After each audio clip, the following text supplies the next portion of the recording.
వందే శంభుం ఉమాపతిం సురగురుం వందే జగత్కారణం వందే పన్నగభూషణం మృగధరం వందే పశూనాం పతిం వందే సూర్యశశాంకవన్యనయనం వందే ముకుంద ప్రియం వందే భక్తజనాశ్రయం చ వరదం వందే శివం శంకరం. హర నమః పార్వతీపతయే హర హర మహాదేవం. శ్రీ బెజవాడ కనకదుర్గాదేవ్యై నమః. శ్రీ దుర్గామల్లేశ్వరాభ్యాం నమః. తాళపత్ర గ్రంథ రహస్యాలు.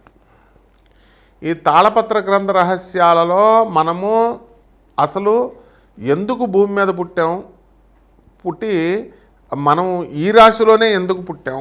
ఒక్కొక్కళ్ళు ఒక్కొక్క రాశిలో పుడతారు కదా, 12 రాశులు. అలాగే మన పూర్వజన్మ రహస్యాలు ఏంటి? అసలు పూర్వజన్మలో ఏదైనా సాధించకుండా మిగిలిపోతే అది ఏమైనా ఇప్పుడు సాధించడానికి వచ్చామా? లేకపోతే పూర్వజన్మలో పెళ్ళిళ్ళు అయితే లవ్లు చేసుకుంటారు, అవి ఏమైనా బ్రేకప్లు అయిపోతే మళ్ళీ కంటిన్యూషన్ ఈ జన్మల్లో ఏమైనా ఉంటాయా? ఇలాంటివన్నీ కూడా మనం ఈ యొక్క వీడియోలో మనం తెలుసుకుందాం. ఇప్పుడు అగస్త్య మహర్షి అవతారాలైనటువంటి గురునాథ శర్మ గారు, అలాగే రావులపాలెం దిలీప్ సి శర్మ గారు, వీళ్ళు ఒకళ్ళ ఇంటికి తీసుకెళ్ళానండి. ఆయన పేరు వీరయ్య గారు.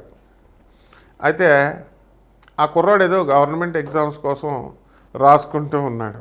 వాడి డిప్రెషన్లో ఉన్నాడు ఫుల్గా. వీళ్ళు డిప్రెషన్లో ఉన్నావు నాయన, బతుకు పర్వాలేదు, బతుకు ఎలాగో అలాగో బతుకు, గవర్నమెంట్ జాబ్ రాకపోతే బతుకు అని చెప్పేసి ఏదో ధైర్యవచనాలు చెప్పారు. ధైర్యవచనాలు చెప్తే వాడు ఓకే నాకు వస్తుందండి, నాకు జాబ్ వస్తుంది, గ్యారంటీగా వస్తుందని ఇంకా డిప్రెషన్కి వెళ్ళిపోయాడు. ఆ తర్వాత చాలా పరిణామాలు జరిగినాయి అనుకోండి.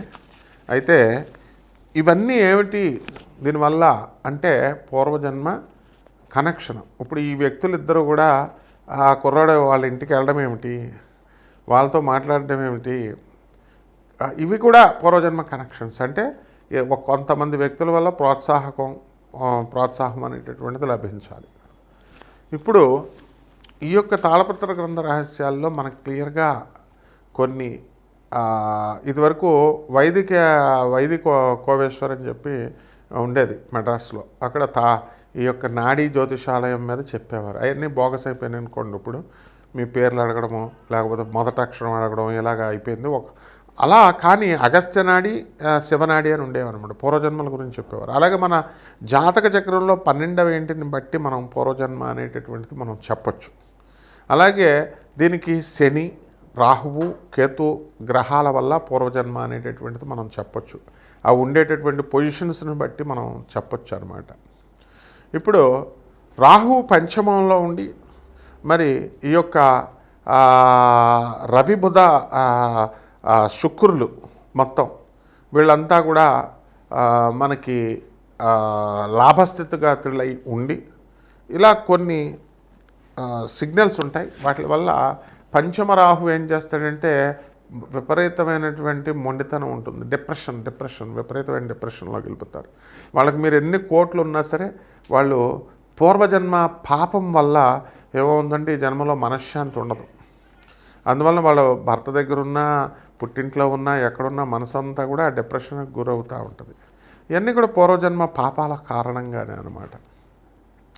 అలాగే మేషరాశిలో మనము పుట్టినటువంటి వాళ్ళు మరి పోలీసు, సెక్యూరిటీ, ఆ తర్వాత ఈ డిపార్ట్మెంట్స్లో డిఫెన్స్ వీటిల్లో పనిచేస్తారు. కారణం ఏమిటి? వాళ్ళ గత జన్మ ఏమిటి?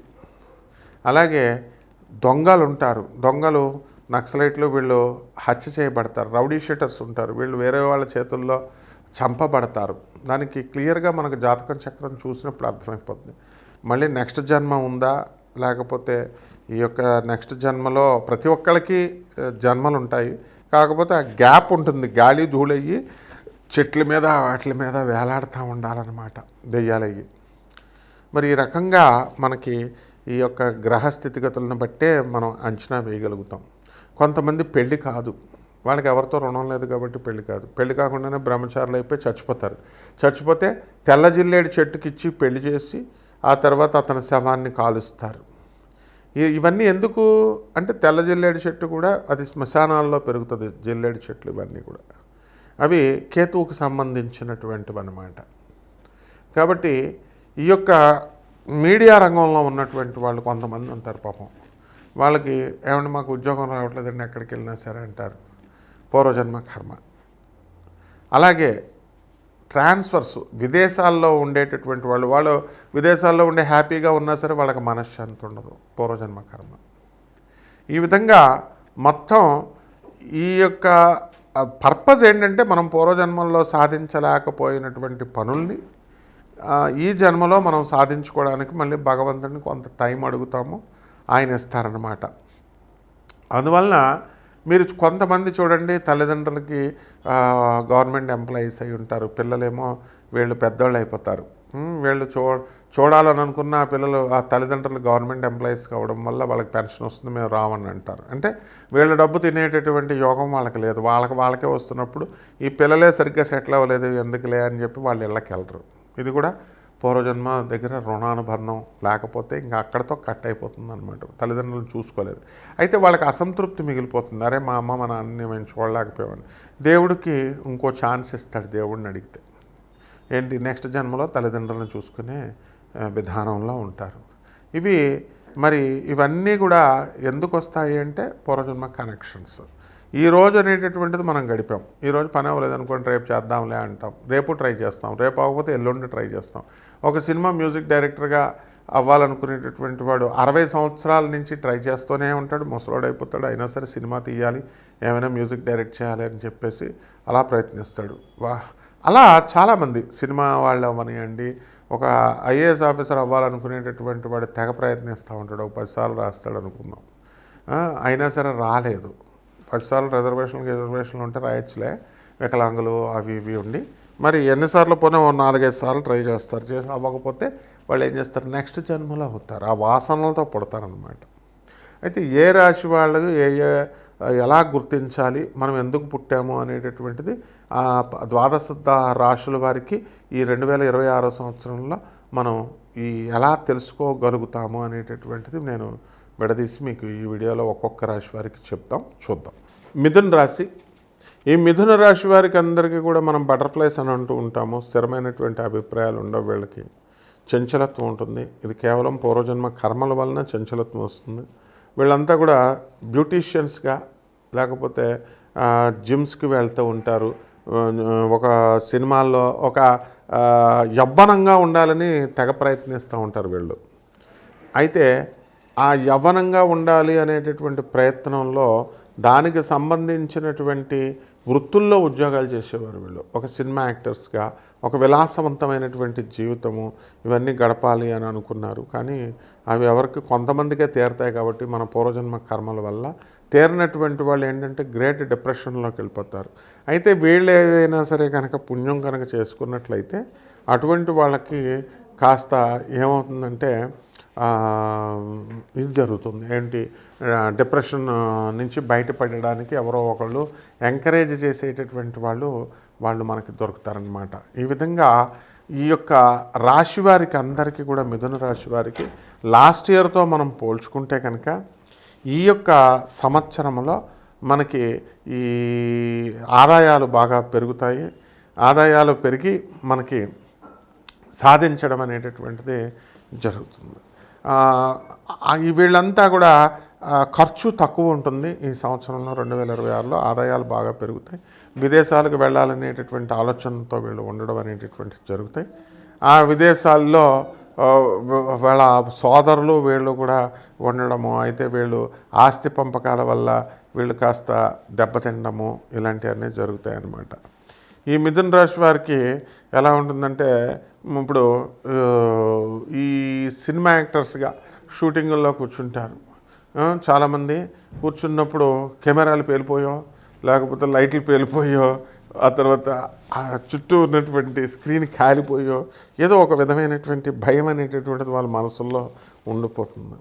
ఆ విధంగా దానివల్ల వీళ్ళు ఏంటంటే సినిమా యాక్టర్లుగా టాప్ రేంజ్లో ఉండాలి, మంచి అందగత్తెలు అవ్వాలా, మంచి విలాసవంతమైన జీవితం అనుభవించాలా ఉంటుంది. కానీ ఈ భయం వాళ్ళ పూర్వజన్మల్లో వాళ్ళ గుండె లోతుల్లో ఇరుక్కుపోవడం వల్ల ఏమవుతుందంటే వాళ్ళకి ఒక సడన్గా ఆనందంగా ఉండి సడన్గా చిన్నదానికి భయపడతారు. భయపడిన వెంటనే జీడిపప్పు కర్రీ వండుకుంటారు. జీడిపప్పు కర్రీ వండుకొని అది తినలేదని చెప్పేసి తినేసి మళ్ళీ వాష్రూమ్లకు వెళ్ళడం, పారిపోవడం, ఇలాగా ఆ చిన్న విషయానికి కూడా భయపడడం, ఇలాంటివన్నీ కూడా జరుగుతూ ఉంటాయి. రైతులు ఈ మిథున రాశిలో ఈ 2026 సంవత్సరంలో బాగా సంపాదించడం అనేటటువంటివి జరుగుతాయి. కమర్షియల్ క్రాప్స్ పెంచుతారు చక్కగా. అండ్ డిప్రెషన్స్కి ఎక్కువ గురవుతారు. ఇతరులను కూడా డిప్రెషన్స్కి వీళ్ళు పంపించేస్తారు. కాబట్టి ఈ యొక్క కోల్డ్ స్టోరేజ్ వ్యాపారాలు, బట్టల వ్యాపారాలు, హోటల్ వ్యాపారాలు ఇవన్నీ కూడా మంచిగా బ్రహ్మాండంగా సంపాదించడం అనేటటువంటివి జరుగుతాయి. అండ్ వీళ్ళకి చక్కగా విలాసవంతంగా బ్రతకాలి కాబట్టి 2026 సంవత్సరంలో వీళ్ళకి ఏ లోటు లేకుండా పార్టీలు 2026 సంవత్సరంలో బ్రహ్మాండంగా ఉంటుంది. అండ్ ధనం కూడా కాస్త లాస్ట్ ఇయర్తో పోల్చుకుంటే ఈ సంవత్సరం బాగా పెరుగుతుందన్నమాట. అండ్ ఆప్తులు అందరూ పోతారు. ఇంకొంచెం కొత్త వాళ్ళతో పరిచయాలు ఇవన్నీ ఏర్పడి ఆల్రెడీ నష్టపోయారు కొంతమంది. మంచి వాళ్ళతో స్నేహం వదులుకొని ఇంకా కొత్తగా చెప్పేది ఏముంటుంది. అందువలన పరిహారాలు ఏం చేసుకోవాలంటే మిథున రాశి వారికి మనకి రాహు మంచి డిప్రెషన్లోకి తీసుకెళ్తాడు కాబట్టి వీళ్ళు దుర్గాదేవికి మంచి ఆరాధన చేసుకోవడం, దుర్గతి నాశిని దుర్గే జయ జయ, సద్గతి దాయిని సదగే జయ జయ అంటూ మంత్రాలు అభ్యసించడము ఇలాంటివన్నీ కూడా చేయాలి. అలాగే మేడిచెట్టు చుట్టూ ప్రదక్షిణాలు చేసుకుంటూ, గురుచరిత్ర పారాయణ చేసుకుంటూ, దత్తాత్రేయ స్వామి అనఘాదేవి వ్రతాలు చేసుకుంటూ, ఆ పూజలు చేసుకుంటూ ఉండడం వల్ల బాగుంటుంది.